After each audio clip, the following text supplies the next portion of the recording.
అంటారు పెద్దవాళ్ళు మాట వినాలి, పెద్దవాళ్ళు మాట వినాలి. వినాలి. నేను పెద్దదాన్ని.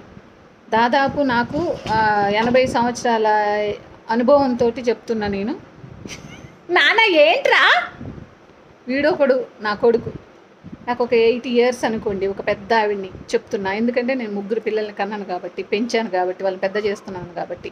నేనేం చెప్తున్నానంటే చిన్నప్పటి నుంచి నాకు పిల్లలంటే చచ్చేంత ఇష్టం. మా ఇంట్లో రెంట్‌కున్న పిల్లలందరినీ నేనే పెంచేదాన్ని. నాకు అంత ప్రాణం. వాళ్ళతో ఆడుకుంటాం అన్నీ. ఎవ్రీథింగ్. అంటే ఏదో అల్లాటప్ప కాదు. ఒక బాధ్యతగా, ఒక నిజంగా ఒక దానికి ఏం పేరు కూడా పెట్టలేము. అలాగా నేను ప్రతి ఒక్క మూమెంట్‌ని, ప్రతి ఒక్క సన్నివేశాన్ని, సమయాన్ని, పరిస్థితిని, సిచ్యువేషన్ అన్నిటినీ నా పిల్లల విషయంలో నా కంట్రోల్ తీసుకొని ఒక అవగాహనతో పెంచాను. చిన్నప్పటి నుంచి కింద పడ్డ వస్తువుని తిననివ్వను. కింద ఫుడ్ ఒక ప్లేస్‌లో పెట్టేసి రెగ్యులర్‌గా అక్కడ ఒక మ్యాట్ వేసేసి అక్కడ బౌల్స్‌లో ఫుడ్ పెట్టేసి, స్పూన్ పెట్టేసి చేయి పెట్టినా వాళ్ళు ఎంత కావాలో వాళ్ళు తినేసాక వాళ్ళని క్లీన్ చేసి